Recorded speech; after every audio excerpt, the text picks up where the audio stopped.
Hey, what's up? Andrew Kramer here, and welcome to another very exciting tutorial for optical flares. And today we're going to be taking a look at creating this concert sea of lights, and we're also going to do a little crowd simulation. Should be a lot of fun. Now, I want to focus on the concert lights, or the volumetric lights. Now, there's two types of lights. There's the big lights, and then there's these small spotlights. And combined, it creates sort of this massive concert scene. It's kind of like seeing the biggest band in the world celebrating their 50th anniversary on some sort of a cell phone commercial. So let's take a look. Got the sea of people. And what's going on doesn't really matter. We're not going to really focus on that because you're so far back, you can't even see what's going on. You're lucky if you can hear it. So here we are in After Effects, and we're going to take a look also at this example where we have just a little bit more low-key lights and a little bit of a stage going on, and should be pretty straightforward. So let's create a new composition. We'll do 800 by 400. Makes no sense, but we'll do it anyway, and we'll do it live also. Now, first thing we're going to do is bring out some clips, which essentially some people that we shot on green screen.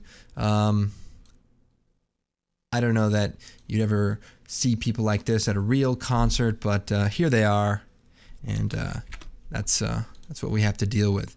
Now, a simple way to do this is to arrange these into a single element so that they're all sort of dancing together, and then duplicating that element. So I'd probably scale these guys down a bit so they fit into the frame, overlap them just a little bit, you know, maybe some in front, some in back. You just kind of want to make it look like a lot's going on. And then we want to pre-compose the group here. So choose Layer, Pre-compose. We'll call this Crowd. Choose OK. And we'll open it up. And we'll hit N, and we're going to trim it so that it's a little bit shorter. And then we'll close it. And then we want to make a quick loop of the shot. So we'll duplicate it, and maybe I'll just slide it over. I trimmed off the front and the end, and then I'm going to slide this over, and then we'll fade it in, just adding a quick keyframe to the opacity. We'll do one in the beginning here, 0 to 100, and then we'll also fade out the clip below. And I'm just hitting T to bring up the opacity there. So kind of a hobo way of doing it, but it should work okay. And then again, I'm going to pre-compose these two layers, layer, pre-compose, and hit OK. And then we'll open it up again, Alt double click or double click on CS4, and we'll trim the comp area, trim comp to work area, so that the first frame and the last frame are essentially the same, and the clip will basically loop. Now, we can go ahead and close that, and here we are in our main composition. Now, for the sake of speed, I'm going to use the clip I've already prepared since it's a little bit smaller and easier to render. All right, so here it is. It's a little bit shorter, so we want to go ahead and loop it. Now, there's a couple of ways we can do that, but just for the sake of backwards compatibility, we're going to enable time remapping. And what we're going to do is we're going to put a keyframe right before the last keyframe. Just click right there, and then we're going to delete the last keyframe. So we're going to copy the first two keyframes. So I'll choose Control-C, and then I'm going to move forward to one frame after the keyframe, and choose Control-V to paste. And then we'll do the same thing. We'll go one frame after, Control-V. Then we'll go one frame after, Control-V. So that should create a loop since we've already looped the clip. But this way it's in a single element. Now to set up the crowd simulation, we could use a particle system, but we're going to do it just with some built-in tools. So we'll create a null object. We'll make it 3D. I'm going to parent the particle to the null, and then I also want to hit AA on the particle and make sure that it's set to accept lights off. Now, if you didn't already, we want it to be a 3D layer. I'm not sure if I set that up already, but we want the particle to be 3D and we want the null to be 3D. And then just make sure the accept lights is off so that when we add lights to our scene, we won't have a problem. We'll call this crowd. And another thing we'll turn on is the shy switch. We'll get to that in a moment. We're going to add a couple of expression sliders so that we can extend the randomization. So we'll choose Effect, Expression Control, Slider Control, and we'll duplicate it so we have 3 of them. And then we'll hit return and we'll choose X, and we'll hit return and we'll do Y, again, Z. And then I'll hit E, bring those parameters up, or I could just lock this up here, and then come down to the particle, hit P, bring up the position, Alt-click on the stopwatch, and we're going to add some expressions. So we'll choose X equals wiggle, parentheses, 0, comma, the value, we'll pick whip the X value, and then we'll do a parentheses out, and then we'll do a semicolon. So that's X. Now, instead of going through and doing it again, we're just going to copy it, paste it, and then we'll change the values manually. So X, Y, Z, and then we need to go through here and do X, Y, Z. Since this effect slider is simply referring to these 3 sliders. Now, we'll come down here and we'll type bracket, and we'll do X, comma, Y, comma, Z, end bracket. So what we've added is a wiggle expression that creates a random values. And the first number here, 0, is how many times per second. Well, we want it to be a static scene. So it's going to be 0. The people aren't going to be moving around. They're going to be in one place. But then we can create a random value between the range we set here. So in other words, we're creating a box the size of our crowd. So we'll go ahead, click away here, and it looks like we've got an error. Let's work this out. P's cannot, right, my bad. What we need to do is define each of these values as a single number. Since the wiggle expression is applied to an X, Y, Z array, basically it creates 3 values. So we need to make sure we fix that. So we'll do a bracket here and we'll do 0. And then we'll come down and we'll do a bracket and we'll do 1. And then we'll come down, we'll do a bracket, we'll do 2. And that's saying X, Y, Z. All right, good to run into those problems so we can fix them right up. Now we need to duplicate our particle a bunch of times. So Control D, and then we can take all these and hit Control D. We can even offset the time of a few of them and then take them all again and duplicate them. And just so the crowd has a little bit more of a natural look. So just take them all again, duplicate them. So right now we have about 60 copies, and there's 4 people, so I don't know, that's like a million people, I guess. I'll do a few more for good measure. Now if we go back up to the crowd, and maybe we should create a camera at this point. So we'll create a new camera, 20 millimeter, nice wide angle lens so we can really see this crowd. We'll switch it to half res, and we'll back the camera up, and then we'll orbit the camera down to the side here. And then to our crowd that we've locked here, we're going to increase the X. Watch this. Bam, all of a sudden someone famous showed up. And then Z, we can just swing this out, and now it's like really someone famous. Now the Y is kind of a cool thing because it gives us a little bit more depth. It kind of makes it seem like not everybody is exactly the same height. Of course, we know in reality everyone is, but you know, this is not reality. This is virtual reality without the goggles. You can wear goggles though, it's okay. All right, so this is the basic idea of the crowd, and we can easily add more people. And what's cool about doing it this way, as opposed to a particle system, is if there's something or someone that's annoying you, you can just move them or, you know, delete them, or even put things more closer into the camera. So, you know, if you wanted the camera to fly right by this hand, you know, you could control that. So anyway, I don't know what kind of Never mind.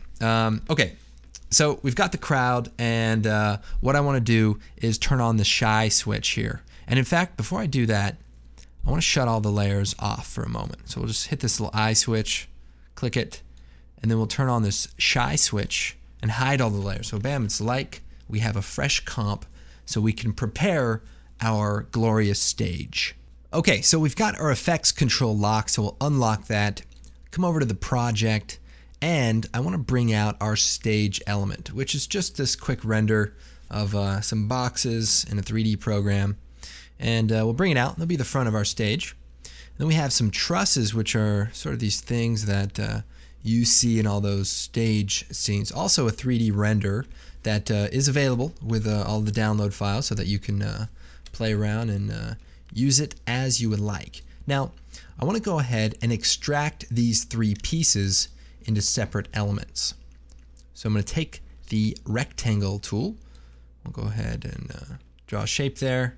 And then we'll duplicate it, and I'm going to double click on the mask and slide it over, and then I'll duplicate it again, Control D, and we'll double click on the mask, slide it over, and I may want to take the pan behind tool here and move the center point to the center of each of the pieces so that when we make them 3D, click, click, click, the gizmo will be right in the center. So pretty good. Now I also want to make the stage 3D, and then I also want to make sure that the light option to accept is off. So I hit AA with all the layers selected, and then when you click one of them, it applies the settings to all. So kind of a cool thing. Also, let's make a quick dark solid for the top of the stage. So we'll turn it to 3D, hit AA, accept lights off. And this will help us if we hit W, we can rotate it here flat. This will help us when we're positioning things. Now we've done all this, but let's organize it into something useful. So we'll change the active camera to the top view, and we'll select this dark solid, and I'm going to move it so it lines up with this purple layer, which is our stage. And I'll scale it up, might even move it and scale it up even larger. It's a big stage. Important band, very important. Now we have our trusses here, which we'll get to in a second. Let's go back to the active camera. And depending on the scale that we want to go for, oh, by the way, our masks are being shown. Here's a cool tip. Hit M, bring up the masks, lock them, and then choose, let's see, layer, mask, hide, locked masks. And then they won't show up while you're working. So we can decide how large we want these to be. Maybe I'll scale them up just a little bit, and then we can move them over. So we'll move one of them to the edge of the stage and the other to the other edge, and we'll use this one further back. So we'll go back to the top view, and we'll move this all the way to the back corner of this big stage, maybe right here. Duplicate it, and we'll slide it over to about there. So let's align some of the layers here. I'm going to go to the front view, and we'll just drag this over some. Now we'll take this dark solid, which is our top, and move it up so it lines up with our stage. And then we have these truss elements. Let's move it up till it kind of lines up.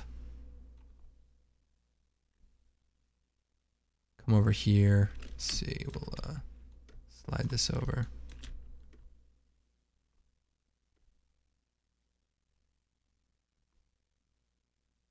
Okay, back in the active camera, again, I want to move the camera back and just get a feel for the scene here.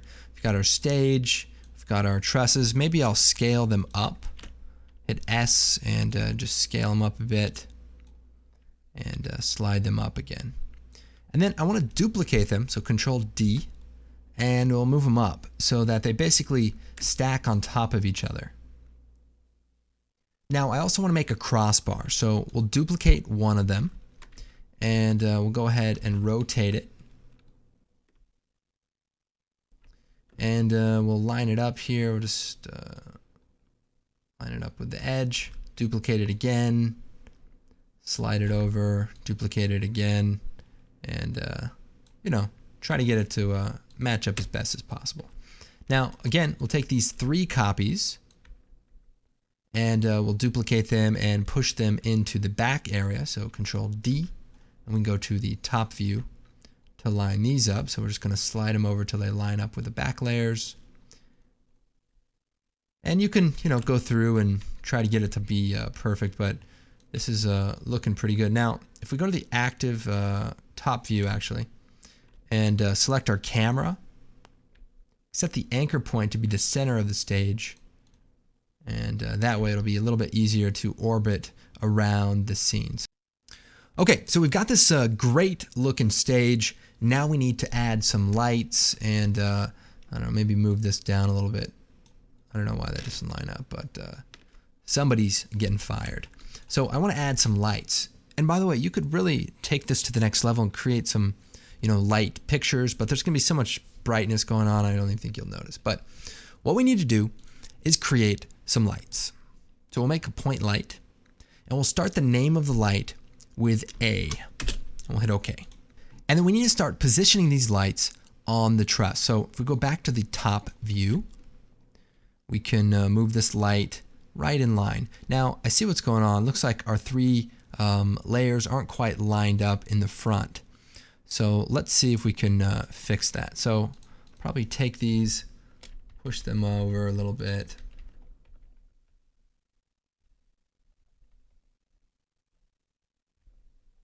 Just using the arrow keys to slide those. So that is probably why I wasn't lining up. Much better. So back to the top view. We just want to make sure that the light is in line so that when the camera moves, it looks like it's on that truss. So back to the active camera, slide this up, and we'll just duplicate it, move it over, duplicate it, move it over, and you can make as many or as few as you want. We just want to create a cool looking stage, maybe a few that go down the side. There you go, and then some on the top, some on the bottom. Just mix it up, make it look, natural, and there we go. Then we'll duplicate another one, and let's push it back, and we'll go back to the top view, line it up with this back area. Go back to the active, line it up, and we'll create some more lights because the people playing the music, they have to have some lighting from behind so that they look cool. Otherwise, they would just be regular guys. Okay, now those are the A lights, and we'll go ahead, we'll take them, we'll change the label color to red. Then we're going to make some B lights. So we'll duplicate the light here, hit return, type B light, and then we'll change the color to, sea foam, which is not a color I generally refer to, but nevertheless, we're going to put a few of these lights in between these other lights so that we can have some different looking lights in our scene. Now, we'll duplicate it again and go to the top view. So we'll go ahead and bring one of them forward here. Line it up there, back to the active camera, duplicate it, and we'll slide it over, duplicate, slide it over. So these are the B lights, and there we go. So we've set up the scene. It's been extremely boring, but now we're going to actually create some light. So we'll create a new solid. We'll call this OF, Optical Flares. Hit OK. Then we'll choose Effect, Video Copilot, Optical Flares, and we'll go to the options. We'll go to the presets. We're going to go to the natural flares, and we're going to use one called Blue Steel. Now we're going to change the color to green. And one thing about this flare is it has animation on it. So go down to the shimmer here, set the speed of the animation down to 0 so that it's just a static flare. I mean, you could keep it on, but for this, I'm going to shut it off. Then we'll hit OK. Maybe a little less saturated. Oh, by the way, I've changed my color picker because I was doing some other tutorials, but there. Should be a live color picker. There we go. Yeah, looks good. We'll hit OK, and then we'll hit OK. So optical flares renders in 2D. So we need to set the position mode to track lights. And get ready. So now we have a zillion lights, and we want to go ahead, change the transfer mode of the layer to screen. And the other thing we need to do is hide the lights for a moment. So if we hit Control Shift H or Apple Shift H, they'll go away for a moment, and we can turn down the brightness of the lights, and I don't know, maybe turn the scale up, the brightness down. I know there's a balance here that you're gonna find, maybe 15 for the brightness. Now another thing that's going on is one of my elements just looks weird being scaled. So I'm gonna go to the options. It's this little hoop that's on the back of the flare that has some color. And it looks like this element right there. And what I want to do is make it so that it doesn't get affected by 3D perspective. So I'll scroll down and choose Ignore 3D Perspective. So you can see how it looks right now. When I hit OK, it's going to be large again, but it won't get awkward. So that's a good sign. So just playing around with the size, we'll go back to sort of full resolution here. And I also want to play around with the flicker control. So we'll set the amount up to about 50. And this will randomize the intensity of the lights. And if we turn up the speed, it'll actually even animate. So that can be fun to add a little bit more life here. Got this sort of 3D looking scene. We'll go and play with the settings again. We'll turn the brightness down to 10 and the scale up to maybe 500. Since they're kind of far away, you know, this looks pretty good. And the other thing that's going on is optical flares is rendering on all the lights, but we want it to only render on lights that start with the letter A. So now we have a few less lights. Maybe we'll set the brightness up to 12, a little brighter. So to render the other lights, I'm going to duplicate optical flares. We'll choose duplicate. And we're going to change the name to B. So now we're going to create separate looking lens flares. So if we go into the options, slide that over, we'll go and clear all this. We're just going to make our own custom flare. We'll add a glow, a shimmer, and maybe another shimmer. So for the first shimmer, I actually want to make it look like a spotlight. So we go down to the circular completion, bring that down really, really low, and then turn the feather up just a little bit too. And set the auto rotate to the center so that it looks like the spotlight's always pointing at the center there. And then we're just going to scale down a shimmer just so it looks like that. We'll also scale down this glow so it's a little small spotlight. Very cool. We'll hit OK. And we'll change the color, maybe orange. You can start to see those are coming through. Maybe we'll turn the brightness up to 20. So this is looking pretty good, but I want to combine it with our crowd scene. So the first thing we'll do is unhide our crowd layer. So we'll click on the unshy, and we'll scroll down here. We've got a lot of layers, and we need to turn on the particle layers. So we can just select them all and turn on the eye switch. We'll go back up here to our control layer, the crowd null object. And there's our crowd. They're crowding the stage. It looks like it's getting out of hand. So we take this null object, Control Shift H, brings up all of our controllers, and let's back it up a bit, because with this one null object, we can now control the stage and all of the people very, very quickly, relatively easy even. We can even scale the people up so that they fill more space. So if we, scale them up, and maybe move it down. If we go to the front view, we can align them with the height of the stage. So maybe just a little bit below the stage. And we'll back it up a little bit more here. Now it's looking good, but our crowd is looking a little sparse. So if we slide it over, we can fill in some of the gaps, but we may need to also change the size of the area. And we can just turn this up. And if it starts getting a little too unfilled out, then we may want to add some more excited people. But you know, for the sake of this tutorial, I think this will be pretty good to just illustrate the idea. Now, I want to go ahead and color correct the scene. So we'll create an adjustment layer. We'll add a tint effect as well as a curves adjustment. And we're going to put this down, see, right below the optical flares layer and right above the truss and all the other things. And we'll turn that down a bit. We don't want to desaturate it completely, but we want to add a little contrast.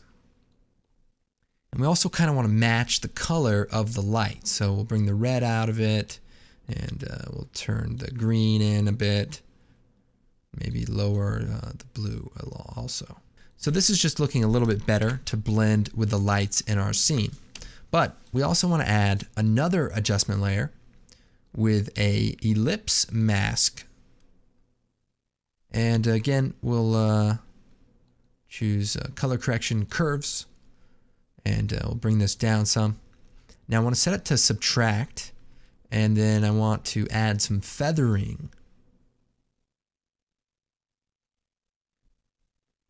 And that way it kind of focuses your attention, you know, towards the brighter area of the scene. So I might even darken the outside bit even more.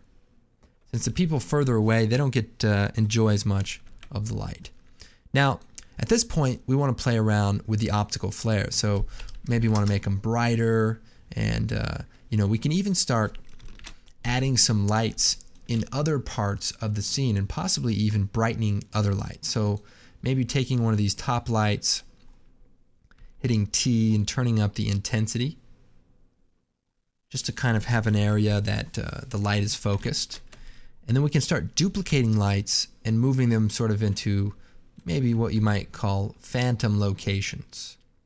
So the idea is to create sort of, you know, like an exciting looking concert scene. So other lights can be, you know, in other areas, and you know, you could turn up the intensity.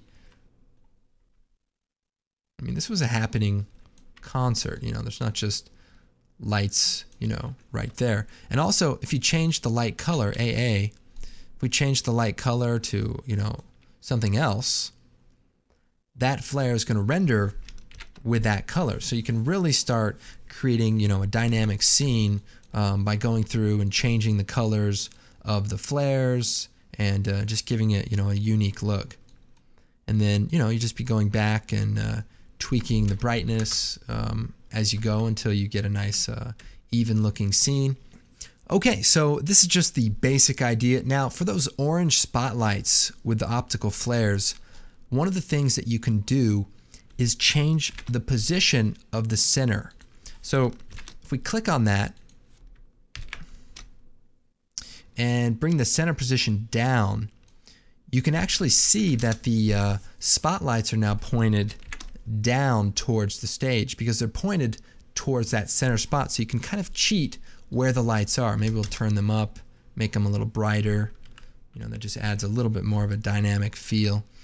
And again, you want to probably randomize the timing of the clip so that it really looks random, and you know, just darken the people. You really want it to be the ambience of a big crowd and the feel of a big crowd. You know, you shouldn't have to, you know, focus in on anything or any one person, you know, that's going on. And finally, maybe a little color correction on a separate layer, just to add a little bit of contrast to the overall scene. And, you know, just to make it pop out a little bit more, maybe some more flares in the darker area. You want to just fill it in so it seems like there's a lot going on. Now, finally, one quick tip is go over to Flickr.com and do a search for concert lights or concert scenes, and you can really find some interesting looking light setups. You know, this isn't the perfect one. Concert lights, stage lights, and you just find some really cool, really interesting looking arrays that you can try to recreate using optical flares. So we've got this, you know, really crazy looking one here, you know, a few more lights, and you know, just for inspiration, you know, and getting some cool ideas. Definitely recommend that. Anyway, you know, change the colors, and you might end up with something like this, a little bit more cell phone commercially, and that's not necessarily a bad thing, unless you're you too. Anyway, I am Andrew Kramer, and we will see you next time. And by the way, I hope you guys enjoy optical flares. Talk to you later.